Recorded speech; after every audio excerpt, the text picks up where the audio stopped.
Hi, today I'm joined with Norris from Getyourtipsout.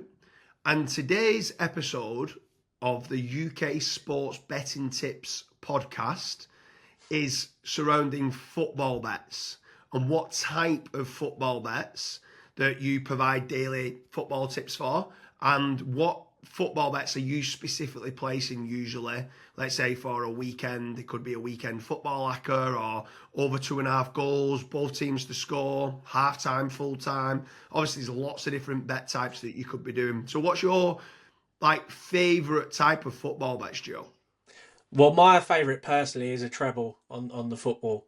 And I like to combine, so I won't just do three teams to win. I'll probably have one or two teams in there to win, and then one game, both teams to score. That tends to be how I do it. Normally a treble. For Get Your Tips Out, we often get our ACCA boosted, and to be honest, it follows a similar format. It will be like win or lose, not win or lose. It'll be win, and then it'll be both teams to score, mixed in normally a 4 or 5 fold ACCA. But yeah, personally, when I'm approaching it, I'll look at the weekend's games and I'll try and find like a treble that I think is pretty much nailed on. And I'd rather go sort of a bigger stake on that than a smaller stake on a big ACCA. Yeah, for sure. I mean, I used to love the football hackers, choosing 5 or 6 home selections that I think are nailed on, the bankers, certainties, so to speak, and then kind of roll them up. But yeah, over the years now, I've tried to start finding value in the markets.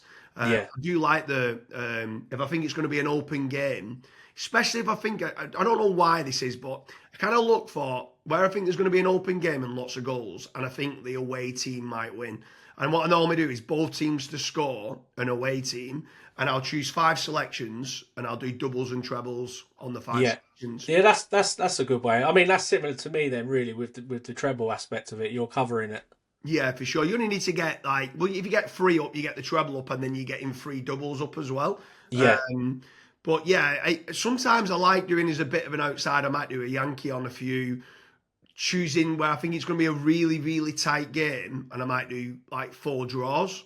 yeah, Just because sometimes at 5-2, you're looking at the how many draws there are over a season, and then you're looking at it going, yeah, there is normally every 2.5 games. If you're doing it, every 5 games is normally 2 draws, yeah, right? On average, the way it is.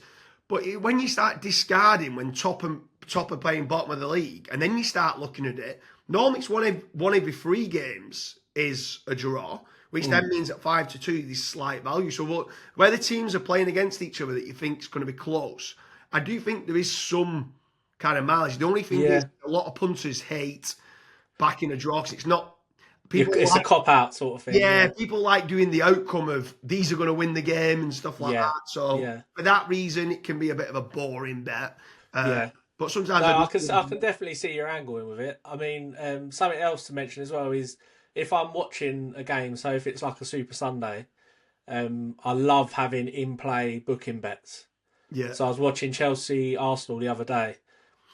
Someone got booked after 15 minutes, so you just know it's going to be a floodgate of cards when there's an early booking in a feisty game like that. And I ended up I did an in play double, Cucurella and Caicedo, yeah, and it came in the first half, and right. it's like, but the booking bets, they're not easy to land, but I feel like you have to do them in play. You have to see the gist of the game, what the ref's doing, like, because I've learnt from my mistakes with it. Like years ago, I would try and pinpoint games where I thought there was going to be bookings and put them on before the game. The game would start. You know, within 10 minutes that you've done your money. Yeah, So I think the absolute key is watching like the first 5-10 minutes and seeing what type of game it's going to be, seeing what the ref's doing, because there's definitely value to be had when it's a game where it's like you watch first 10 minutes, it's just a free for all. There's challenges flying in. There's the pace of the game's high. That's when you sort of can really have a go at it and get rewarded. it's really interesting you say that because I do exactly the same thing with in play bookings, and I always wait until the first card has been given. Yeah, Yeah. I won't, even if I think it's a feisty, you're 15 minutes into the game, and even if I think this is a feisty game, I'll wait for that first booking. And the reason why Yeah. I do that is because, especially when it is a big derby, the Premier League are pretty good at putting the referees on that keep control of the game and try not to give that early card out. So Yeah. I feel at times I'm like, that's definitely a booking. Like, Yeah. if that was the 70th minute, they'd book them. Mm. Because they're only 10 minutes into the game, they're like, oh, get away with it, get away with it, get away with it. The minute they give that first one out, that's it then. Like you said, the flood. Yeah, exactly. And also you got the aspect of like Europe, like Champions League, different refs. I've had games where I've had a bet and then you can just tell that this ref is doing everything he can to not book anyone. Yeah, And it's a nightmare when you're watching it. You're seeing the tackles fly in and you think like, how can he not be booking players? yeah, But that's where by watching the first 20 minutes, you're gathering information which is allowing you to find that value. yeah. Whereas I think if you just go off the black and white stats, it can cost you, definitely. David's made quite a lot of money, David Dooley, on bookings, and he's been following specific refs. And like, what seems to happen, I don't know the full ins and outs of this. He'd have to tell you on it. Where there's certain referees that are like card happy, card, and Yeah. then they must get told. They That get a they've got warning, into the yeah. office and like, look, you're giving Yeah. too many cards out. It's too easy in the game for you. You're averaging 8 cards a game, where all these others are averaging 4 cards. It seems to be that you're the problem. Of That is definitely a thing, 100%. and then what he ends up doing is he'll wait until like there's been a game or 2 games on the bounce where they've only give like 2 cards out, and then at that point then he's backing low cards because everyone wants to bet on an outcome of Yeah, something happening yeah, where he's betting on an outcome not happening. So he's going yeah, like under 5 cards or under 4 cards, even in like a feisty game. If he's like, look, these have been told now, stop handing cards out. There's yeah, times where he's like nailed on, even like the obstruction ones, and they're pulling them back, and you're like, that's a booking, and they're not giving it, and you're like, yeah. oh, you've been told. I guess that's similar to like two teams that are free scoring and then they play each other Yeah, and they know they've got to tighten the defense because there's going to be a lot of goals and then you can get a low scoring game, can't you? Like when that yeah, happens. yeah. So that's a really good angle for him to look at. Yeah, Yeah, he's always doing that, and his big one.